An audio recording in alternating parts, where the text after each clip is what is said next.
Welcome. Let's begin just in a comfortable cross-legged position. You're gonna have your chair at the very end of your mat, just like I'm doing here. And a lot of times sitting cross-legged doesn't always feel the best, so you can also just extend your legs out like this. I do that all the time. So the most important thing is that our spine is really tall. If you're super tight in your hamstrings, sitting open like this might mean bending the knees. So wherever you are, bring your arms out. And we're just gonna take a really simple side bend, which is lateral flexion. So we'll go up and over exactly to the left for most of us, unless your screen is mirrored. That's gonna be a little bit tricky for this class. And now you guys are going up and over to the right. Good. And come up, let's do that again. And let's have the awareness of keeping the ears in line with the shoulders, right? Sometimes when we side bend, we jet our head forward. Another way to say that as we go up and over the other way is to keep your neck in line with your spine. Great. And come up. Excellent. Interlace your hands together, flip your palms forward. We're stretching the hands, which I do often in this class.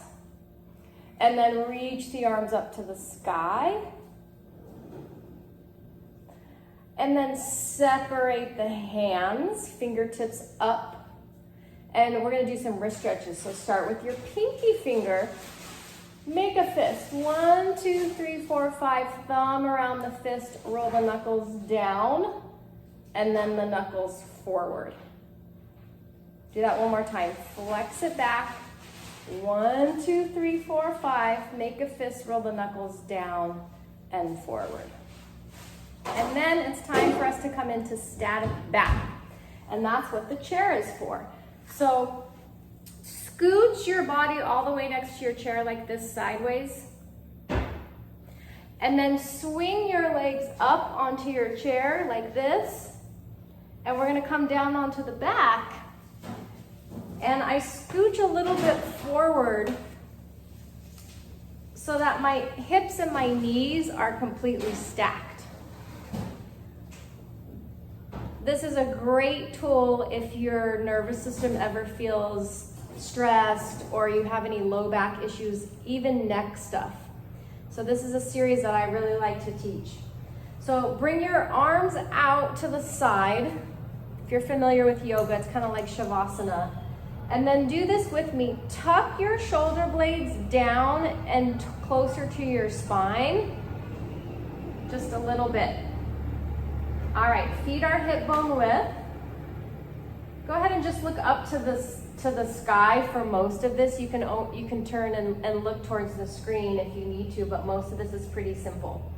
So we're gonna flex the feet and point the toes. So ankle flexion and then point. And as you do this, just let your core relax. Let your spine be heavy. Working on articulating the feet. This whole series, by the way, is fascia work. Dealing with that connective tissue that encompasses and encloses all the muscles and leads into tendons and ligaments. And I'm almost starting to feel a little bit of fatigue in my ankles. That's kind of what we want. Point and flex. Let's do 5 more. 5, 4, really flex and really pointing. Dorsal flexural plantar flexion is the correct term there. And then release. Okay, now we're gonna move slowly so that we don't disturb the shoulder blades out of the position we put them in. So we're gonna bend the elbows. Turn the palms towards the chair. So the palms are facing away. Now we're gonna work with stretching the hands. So spread the hands wide like you have rubber bands on the tips of your fingers that you're trying to stretch. And then imagine that you're clawing a tennis ball.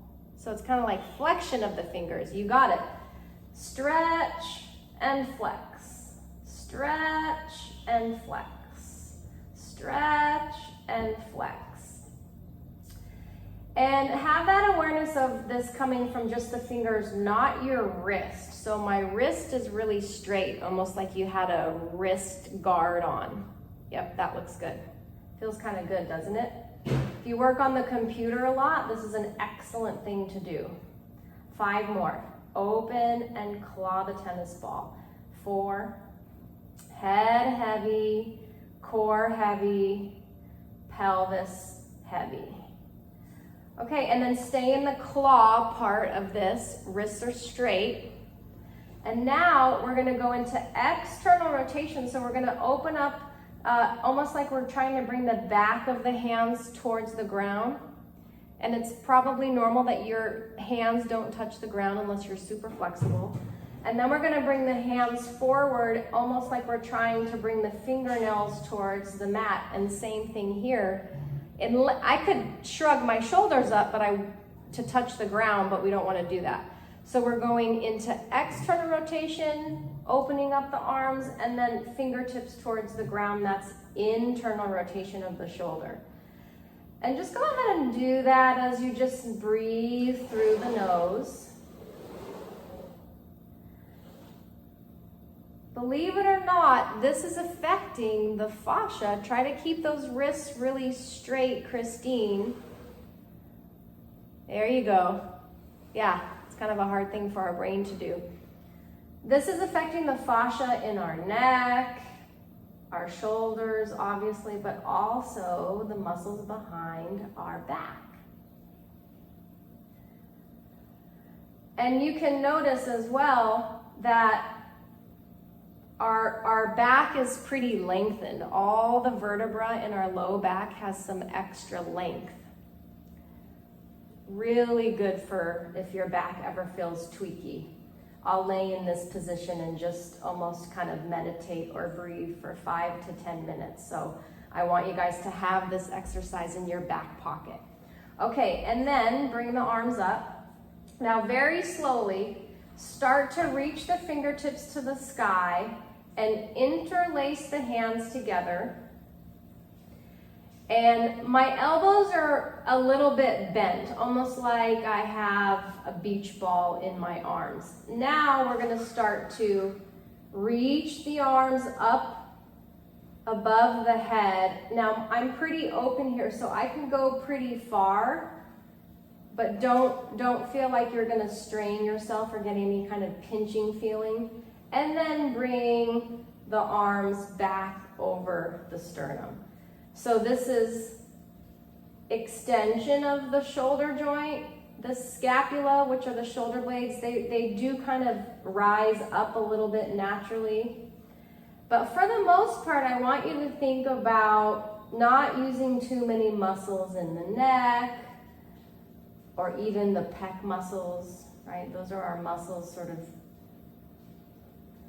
in the front of our chest.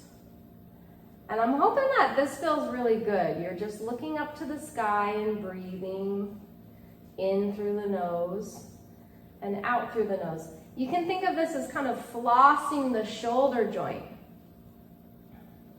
So your shoulder blades should feel like heavy river rocks at the bottom of a river. And like I said, they still, yeah, good. That looks great. Everybody. Feels kind of good, doesn't it? This particular exercise where we take the arms up and back are really good if you have a kink in your neck. Let's just do 3 more. Out and up.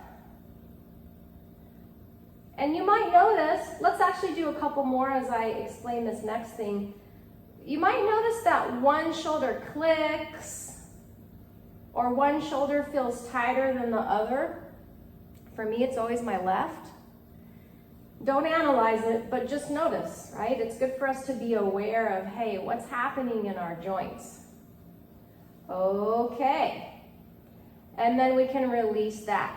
Now, from here, we're gonna flex our feet and bring the arms down by our side again. And it's almost like we're gonna take a little tiny bridge pose. I'd like us to lead with the pubic bone. So I start by pushing my calves into the chair, leading with the pubic bone. I'm not gonna go super high. It's almost like I go almost to just my bra line. And I'm feeling my hamstrings and my butt quite a bit. And then I lower down one vertebra at a time and I'm back to a neutral pelvis. Yep. So remember, only look up to the ceiling on this pose. I'm gonna look to you, curling the tailbone up. You should feel your hamstrings a lot. Great. And lower down. Good, Renee. Let your pelvis completely relax. And again, curling the tailbone up. Try not to push into your back though. That's the tricky thing, right? Let's do that one more time with that awareness. So if your mat was a blow-up mattress and you were in a pool, could you lift your pelvis up without pushing down into your raft? Good. Excellent. And lower down. And then one leg at a time. So swing your right leg to the side and then the left and come all the way up. Great. And we're going to come onto all fours.